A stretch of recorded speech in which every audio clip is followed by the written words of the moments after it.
Great. Thank you, Mr. Besent, and I'm the journalist from China Media Group.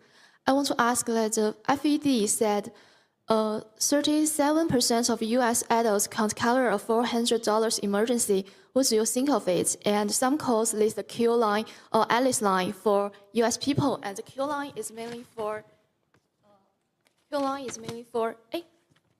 it's used to describe the fragility of American household of finance.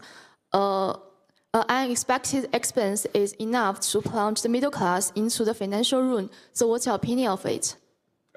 Again, if we look back to President Trump's first term, hourly workers did better than supervisory workers. The bottom 50% of households had their net worth increase faster than the top 10%.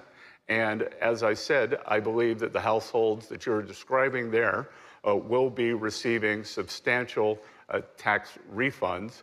And again, as you said, many people have said to me, oh, so what's $1,000? That, as you said, to these households, $1,000 is a substantial fill-up. They can put it toward savings, or they could pay it on debt. As I said, the Biden administration torched the financial standing of these households. The average CPI PCE increase was 22 or 23%. But for these households, which had a different bundle of goods and services than the indices, their costs, whether it was groceries, autos, rent, went up between 35 and 37%, and we are working every day to get those costs down. So do you think there is Q line exists in the U.S.? I can't. Do you think the Q line for people that have meeting a huge expense, let's make from middle class to financial ruin exists in U.S.?